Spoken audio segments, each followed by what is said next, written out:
네, 안녕하세요. 주식은 역시 기리기리스의 기리십니다. 안녕하세요, 기리분들. 자, 오늘의 경제 공부도 또 깔끔하게 해봐야겠죠. 바로 보고 끝내보도록 하겠습니다. 같이 공부하시죠. 렛츠 기리.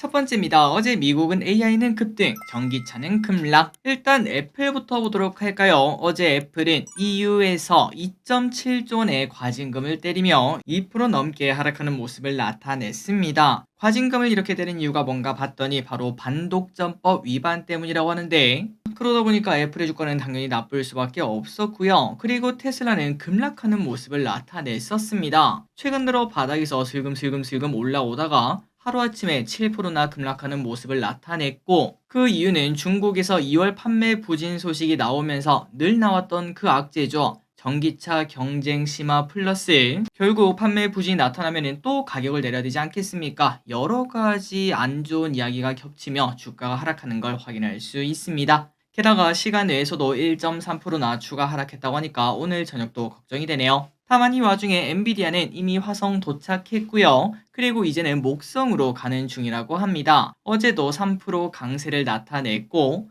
물론 장중에는 6% 정도 급등하다가 마지막에 조금 조정받고 마무리가 되었다고 하네요. 이러한 흐름이 나타나자 오늘 우리나라 2차전지가 조금 많이 빠지는 모습을 나타냈고요. 그리고 반도체는 아마도 엔비디아 때문에 괜찮지 않을까라고 생각을 했으나 생각보다는 그렇게 따뜻하지는 않았습니다. 오히려 하락하는 친구들도 나타났죠. 이런 상황이다 보니까 오늘 저녁 미국장을 우리는 또 쳐다볼 수밖에 없을 듯 합니다. 다음입니다. 골드만삭스. 이거는 이유 있는 질주다. 지금 증시가 상승하고 있고요. 특히 AI 쪽에 쏠리는 모습을 나타내고 있는데 여러 사람들의 의견이 갈리고 있죠. 지금 이걸 보시는 기리분들도 지금은 과열이야. 아니다. 지금 더 올라간다. 엔비디아 $1000 본다. 이렇게 얘기하신 분들이 많으실 거라고 생각합니다. 그렇다면 일단 골드만삭스 의견이 어떤가 봤더니 지금 빅테크의 질주는 이유 있는 질주라며 주가 뒤에는 펀더멘탈이 지키고 있다고 언급을 했습니다. 그렇기 때문에 최근 들어 계속 나오는 단어죠. 닷컴 버블. 그거랑 비교할 게 아니다. 이런 얘기를 한다고 하네요. 실제로 올해 급등한 빅테크는 엔비디아, 메타, 마소 이렇게 세 가지 기업인데 이 기업들의 주당 순이익은 1년 사이 무려 50% 넘게 급등하고 있는 상황이라고 합니다. 그러다 보니까 주가가 이렇게 급등해도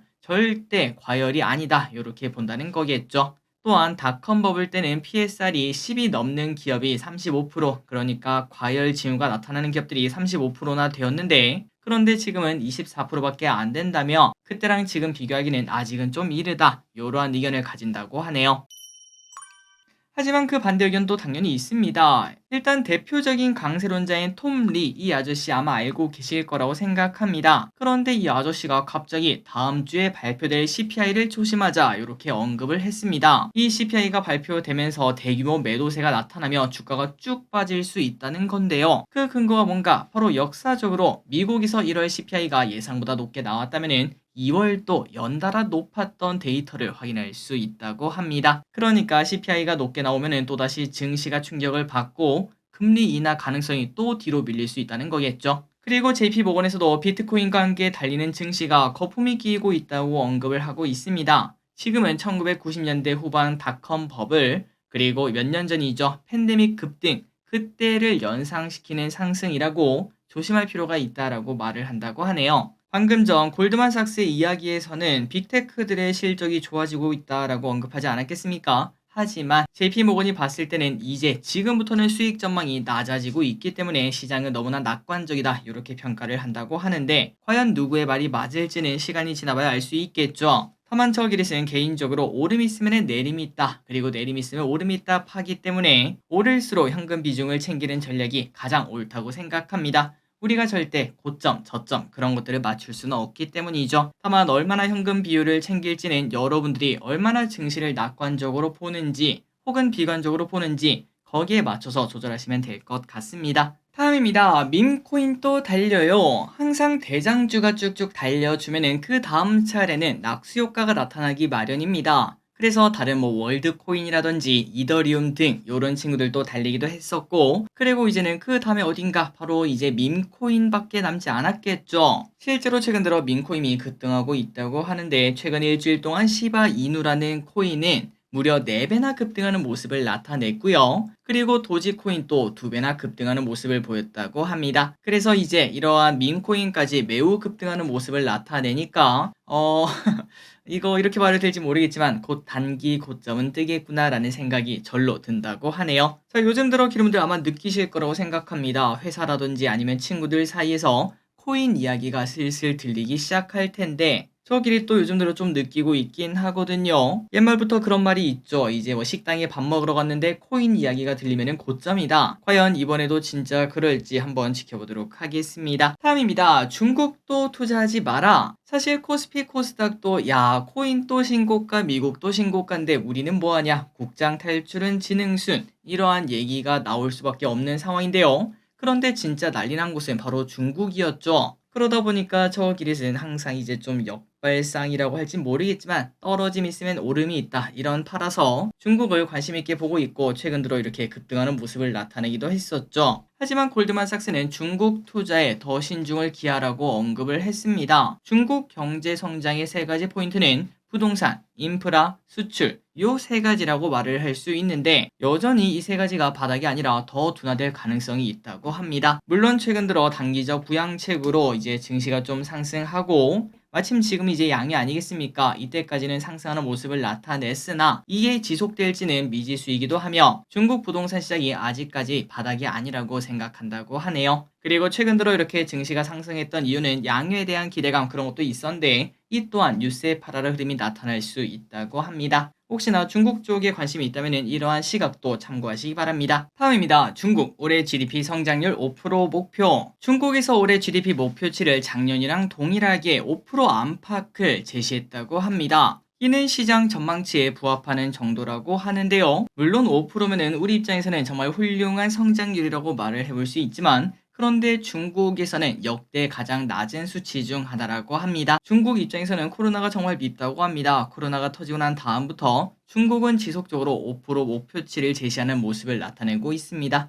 말 그대로 성장이 정체되고 있다는 거겠죠. 어쨌든 이번에도 드라마틱한 성장이 아닌 딱 보수적으로 목표치를 잡았다고 합니다. 다음입니다. 초전도체 고점 윗꼬리 음봉은 과하. 한 2주 정도 되었나요? 겉터 윗꼬리 음봉이 나왔던 초전도체 관련주 딱 이날이었습니다. 그때 우리가 이런 흐름 나타나면 대부분은 고점입니다 라는 이야기를 같이 했었는데요. 그리고 그 이후에 이제 한 2주 정도 지났는데 결국 어제 초전도체는 진짜다 라는 진짜 발표가 나왔음에도 불구하고 급락하는 모습을 나타내고 있습니다. 그리고 이 와중에 신성 델타테크에서는 임직원이 자기가 가진 주식 전량 매도하는 모습도 나타나고 있다고 합니다. 그리고 일단 어제 발표는 어땠나 한번 봤더니 참여한 전문가들에 따르면 지난번 발표와 크게 다를 게 없었다며 실물 공개를 원했지만 그러한 부분은 존재하지 않았다고 합니다. 영상밖에 없었다고 하네요. 그래서 오늘 신성 델타테크 등 초전도체 관련주들은 비가 내리는 모습을 보여줬습니다. 다음입니다. 자동차 높아진 구매 연령. 자, 요즘 들어서 차를 사는 사람들은 젊은 사람들이 많을까요? 나이가 조금 있으신 분들이 많을까요? 데이터를 한번 봤더니 차를 구매하는 구매 연령이 갈수록 높아지고 있다는 소식입니다. 2030의 구매자 비율은 갈수록 줄어들고 있는 반면 6070 구매자 비율은 매년 증가하는 모습이라고 합니다. 2019년 기준 60대 차주의 비율은 전체 8.8%인데 그런데 작년에 무려 11.4%까지 늘어났고요. 2030은 7.1에서 오히려 5.8로 크게 감소하는 모습. 이러한 현상이 나타난 이유는 고물가 플러스 인구 고령화가 원인이라고 합니다.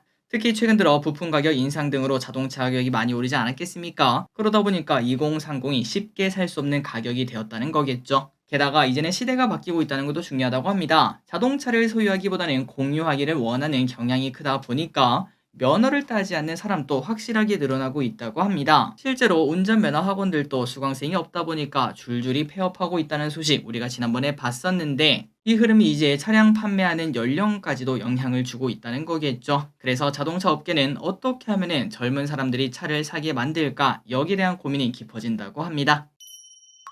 다음입니다. 커지는 주사일제 목소리. 총선을 앞두고 시민사회와 정치권을 중심으로 주사일제 도입에 대한 목소리가 나오고 있습니다. 지난 29일에는 주사일제 네트워크가 출범식을 열기도 했었는데요. 실제로 주사일제를 이미 택하고 있는 회사의 경우 직원들의 반응은 오히려 긍정적, 당연하겠죠. 긍정적이라고 합니다. 또한 지금은 초창기라 그런지 주 4일을 유지하려면은 회사가 잘 되어야 내가 또 잘 될 수 있다. 이러한 생각을 하면서 열심히 하는 모습을 나타낸다고 하네요. 그래서 결국 우리가 예전에 주 6일제도 주 5일제로 바뀌는데 조금 시간이 걸리긴 했지만 결국 되지 않았겠습니까? 아마도 주 4일제도 곧 될 것 같긴 한데 그럼에도 법제화되기까지는 난관이 있을 것으로 예상이 된다고 합니다. 임금 삭감으로 기업 간 근무 환경 양극화와 제조업의 사각지대가 생길 수밖에 없다고 하네요. 다음입니다. 금 가격 사상 최고치 경신. 미국의 금리 인하 기대감이 커지면서 국내외 금 가격이 사상 최고치를 경신했습니다. 이제는 돌반지 사러 가면은 깜짝 놀란다고 하는데요. 왜 이렇게 올랐나 봤더니 연준이 금리를 인하해 달러가 약세를 나타나게 되면은 대체 관계에 있는 금 가격이 오름세를 보이게 되는 게 국룰이라고 합니다. 그러다 보니까 전문가들은 금리 인하 기대감이 이제 곧 나타나지 않았겠습니까? 그런 상황이다 보니까 이제는 금값이 추세적인 상승을 보일 것 이렇게 예상한다고 하네요. 그리고 전문가들마다 다르지만 연내 금 가격이 온스당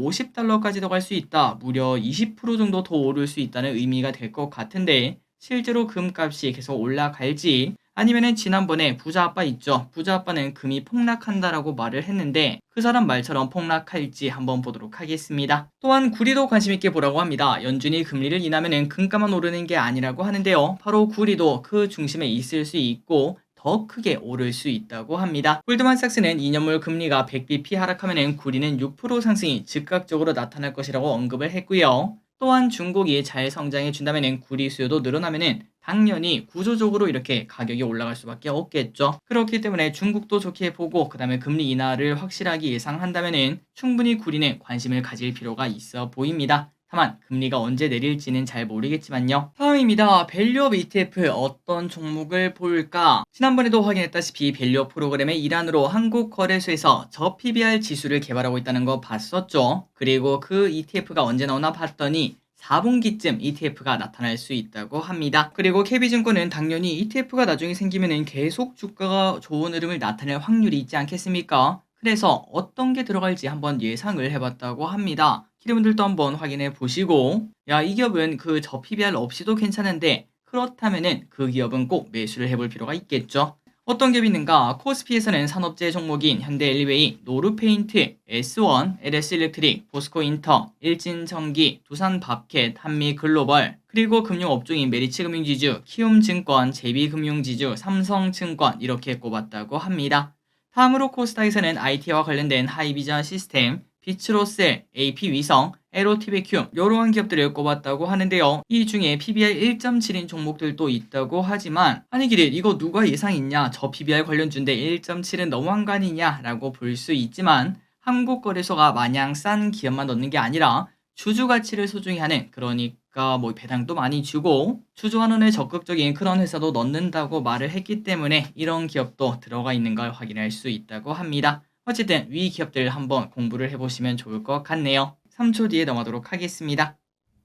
다음입니다. 카나리아 바이오 상폐 가능성. 한때 현대사료라는 이름을 달고 사료 회사로서 저점 대비 17배나 올랐던 카나리아 바이오. 그러나 지금은 상폐 초일기에 들어가는 모습을 나타냈습니다. 자, 카나리아 바이오는 지난 2월 29일부터 주식 매매 거래가 정지가 되었고 그 이유는 완전 자본 잠식이 확인되었다는 소식. 참고로 사료주의자 바이오 관련주인 카나리아 바이오는 올해 코보맘이라는 난소암 치료제 후보 물질을 가지고 있었습니다. 하지만 올해 초 글로벌 임상 3상에 대해 임상시험 중단을 권고받으면서 주가가 뚝뚝뚝 떨어진 바 있었죠. 그러다 보니까 이미 미래가 많이 불투명한 기업이었던 걸 확인할 수 있고 또한 이미 1월부터 2월까지 대주주가 주식을 대거파는 모습도 나타났다고 합니다. 그러다 보니까 상폐될 거 다 알고 있었네 이런 얘기가 나타난다고 합니다. 다음입니다. 은행 작년에 줄어든 지점만 무려 100개. 금융권의 비대면 활용도가 커지고 있죠. 그러다 보니까 대면을 중점으로 하는 지점들의 숫자도 해마다 줄어들고 있는데요. 작년을 기준으로 시중은행이 줄인 지점 수만 무려 100개나 된다고 합니다. 100개면 진짜 적은 숫자가 아니겠죠. 그래서 많이 줄었다라는 생각이 들었는데 그런데 놀랍게도 일단은 줄어들고 있는 추세라고 합니다. 20년부터 22년까지는 해마다 200개씩 줄었는데 이제는 100개다 보니까 오히려 감소세가 둔화된 모습이 나타난다고 하네요. 그렇다면 이제 뭐 줄어드는 게 끝났나 하고 봤더니 그건 아닙니다. 남아있는 영업점들도 무인, 그 다음에 디지털화로 인력 효율화를 꾀하고 있다고 합니다. 그러다 보니까 이제는 은행권의 신규 채용 규모도 줄어서 은행원 되기가 하늘의 별 따기가 될 가능성도 높아지고 있다고 하네요. 실제로 하나은행과 우리은행은 올해 채용 규모가 작년에 비해 30%나 줄어들었다고 합니다.